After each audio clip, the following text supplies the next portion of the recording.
Just days before her little boy's first birthday, a young mother vanished. No warning. No goodbye.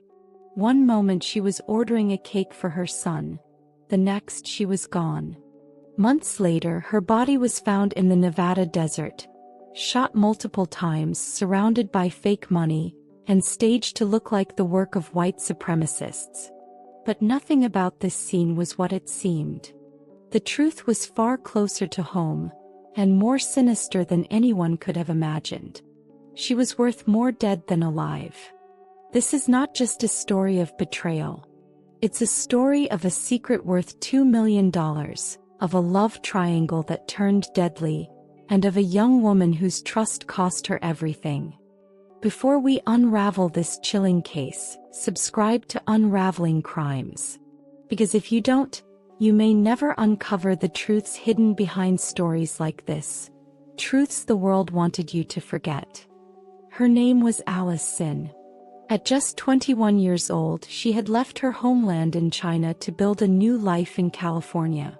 To her family, Alice was ambitious, hopeful, and eager to carve a future for her little boy. She was a young mother, barely more than a girl herself, raising a child alongside the man she trusted most, Raymond Wong. Together they had a baby boy, and Alice was already expecting their second child. To neighbors, Raymond looked like a man providing for his family. He had charm, resources, and the image of a partner who could offer security. But behind the curtain, Raymond was living a double life. Another girlfriend. Another baby on the way. While Alice prepared for the arrival of her second child, Raymond had already entangled himself with someone else. And Alice? She had no idea just how deep his betrayal went. She dreamed of a family. He dreamed of control. Their worlds were colliding, and soon, only one of them would survive it. In October of 1999, just weeks before her disappearance, Alice Sin made a decision that would seal her fate. She took out a $2 million life insurance policy, and she named only one man as the beneficiary: Raymond Wong. To Alice, it wasn't strange. She was a young mother with a child to protect and another on the way. She believed this was security, a promise that if anything ever happened to her, Raymond would care for their family. But for Raymond Wong, that policy meant something entirely different. To him, it wasn't protection. It was an opportunity. $2 million. For most, it's an impossible dream. For Raymond, it was the answer to a secret double life that was already spiraling out of control. With one woman at home and another preparing to give birth, Raymond wasn't building a family. He was building a web of deception.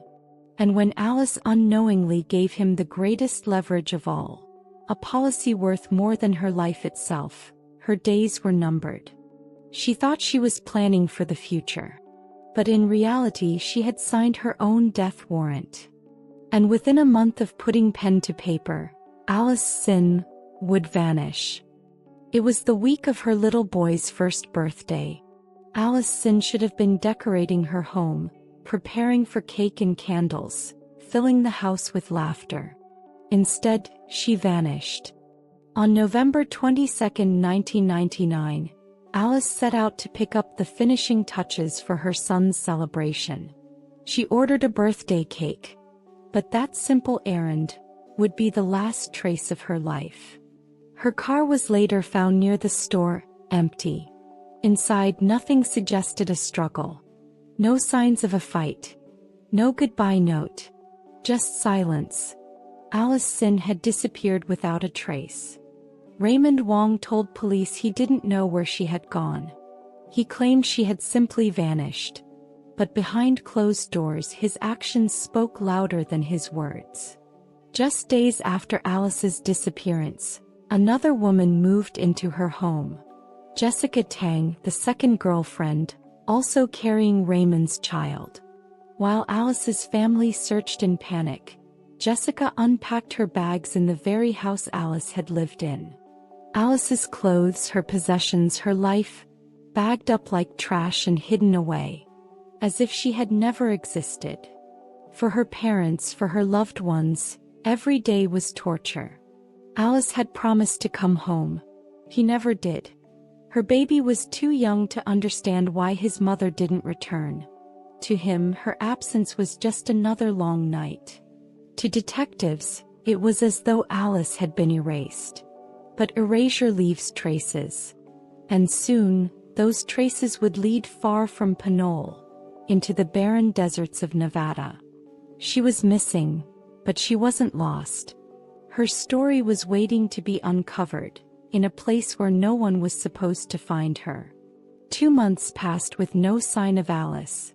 Her family held on to hope, but that hope would be shattered on a cold January day in the Nevada desert. On January 24, 2000, passing motorists spotted something unusual off the side of Interstate 80, near Churchill County. At first it looked like discarded debris scattered in the sand. But as they drew closer, the scene revealed its horror. It was Allison. She had been shot 4 times. Left in the dirt, abandoned in the middle of nowhere. Her young life, her future, erased with bullets.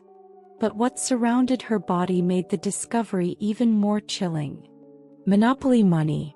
More than $500 worth of fake bills were tossed carelessly around her. As if someone wanted investigators to believe this was no ordinary crime. Not long after, police received a bizarre email. It claimed responsibility for Alice's murder in the name of a white supremacist group, the so-called Aryan Knights.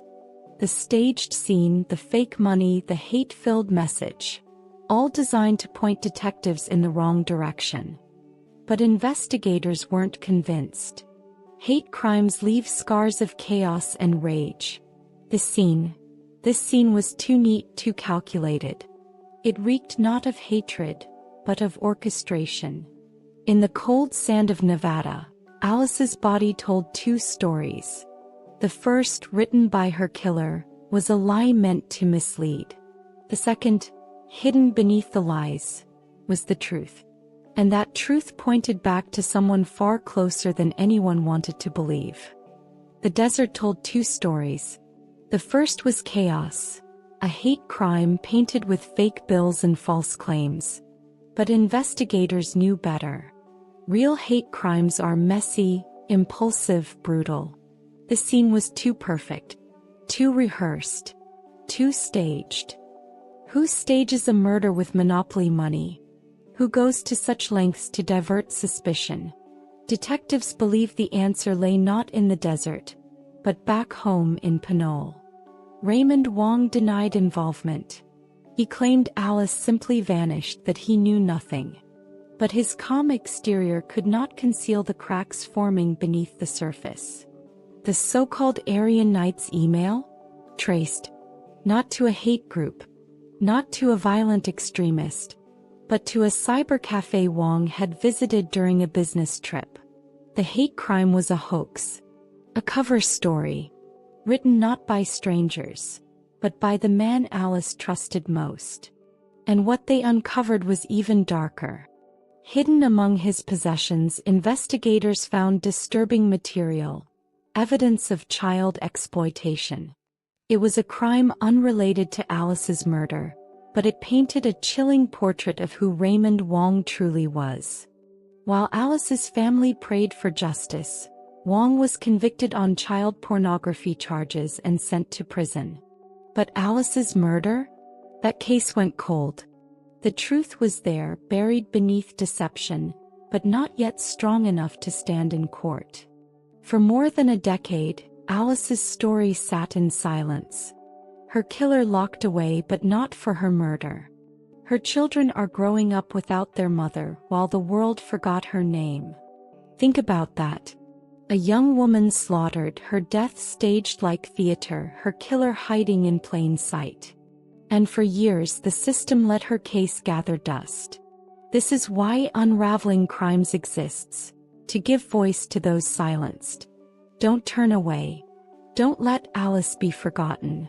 Subscribe now, because if her story could almost disappear, so can countless others. And you wouldn't even know. For over a decade, the mystery of Alice Sin's murder hung in the air like a ghost that refused to leave. Files gathered dust. Detectives rotated out. The world moved on. But Alice's story, it never stopped whispering. By 2011, 12 years had passed since her lifeless body had been discovered in the Nevada desert. Raymond Wong had walked free all those years, raising suspicion but never facing true accountability.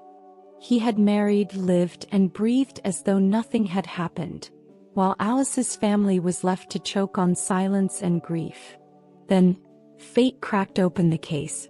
In 2011, a new set of eyes, investigators with fresher technology, sharper resources, and the will to re-examine old wounds, picked up Alice's cold case. And when they dug, the facade Wong had so carefully built began to crumble. Started with the supposed hate crime. Remember the bizarre staging? The swastikas, the fake racial messages scrawled at the crime scene? What once looked like a chilling, politically charged killing now reeked of something else entirely. A desperate cover-up. Forensic analysis and testimony pointed toward what investigators had long suspected. Those messages weren't written by neo-Nazis, but by Wong himself or someone working under his orders to throw suspicion elsewhere. But that wasn't all. Detectives retraced the life insurance policy Alice had signed only weeks before her disappearance. Who stood to gain from her death? The answer was Raymond Wong. He had been named the sole beneficiary of her $2 million policy, taken out under his persuasion, dangling promises of security for their growing family. The walls around Wong grew tighter. Then the clincher came. Testimony and evidence linking Wong to multiple women, 2 pregnancies at once, a tangle of deceit, and a man living double lives. His motive was no longer abstract. It was glaring. He wanted Alice gone. He wanted the money. And he wanted to keep juggling his other relationship without Alice in the picture. In 2011, the legal machinery roared back to life. Wong was arrested and charged with the murder of Alice Sin, 12 years after he thought he had gotten away with it. For Alice's family, it wasn't the end of the nightmare. But it was the beginning of justice. The breakthrough didn't just come from forensics or files. It came from persistence, from the refusal to let Alice be forgotten, from the truth clawing its way back to the surface. The hunter was finally being hunted. It had been more than a decade since the desert claimed Alice Sin's life, more than 10 years of silence, whispers, and cold trails. But now, in 2013, the name Raymond Wong was finally dragged into the harsh light of justice. Prosecutors painted Wong as a man with 2 lives, a double existence fueled by selfish desire and lies. On one side, the devoted father and partner to Alice, the young immigrant who carried his child. On the other, a manipulator entangled with another lover, juggling secrets, promises, and a future built on betrayal. And then came the life insurance policy, the chilling $2 million motive that prosecutors hammered again and again before the jury. The defense tried to shift the narrative.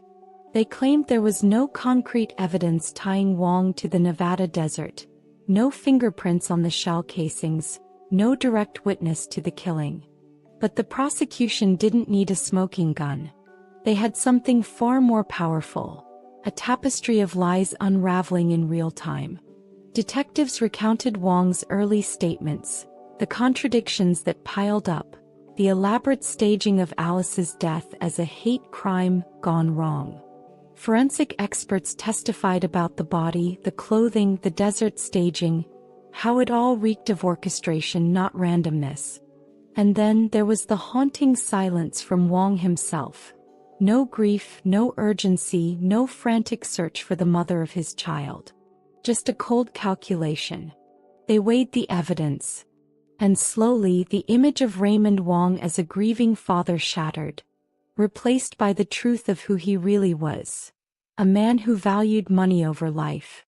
On the day the verdict was read, the courtroom stood still. Wong's eyes flickered, but his mask never broke. Guilty. The word echoed through the chamber like a thunderclap. Guilty of murder. Guilty of deception. Guilty of ending the life of a young woman who trusted him with everything. For Allison, justice had taken more than 10 long years. For her son, who would grow up without the mother who carried him, it was a bittersweet victory. And for the world, it was a chilling reminder. Sometimes the greatest danger lies not in strangers lurking in the dark, but in the ones we choose to love. Alice's story deserves to be remembered, not just as another case file, but as a human life stolen by greed and betrayal.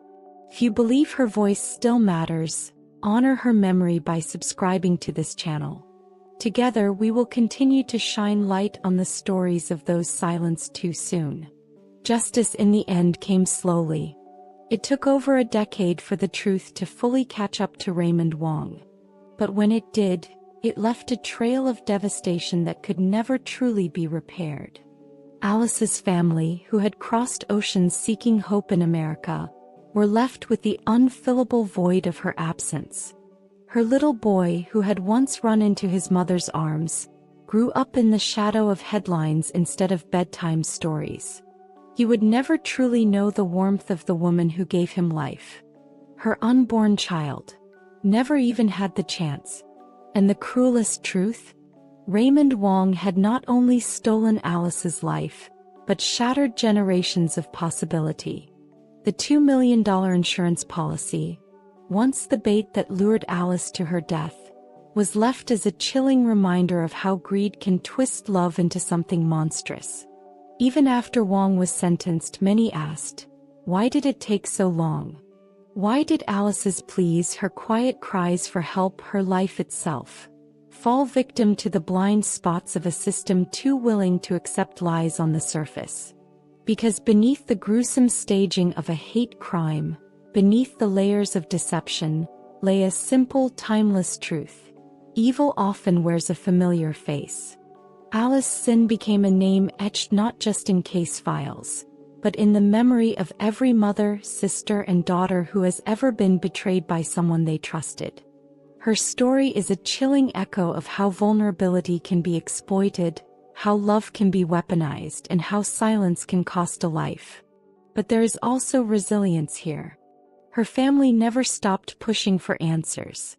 Investigators refused to let the case rot in forgotten archives.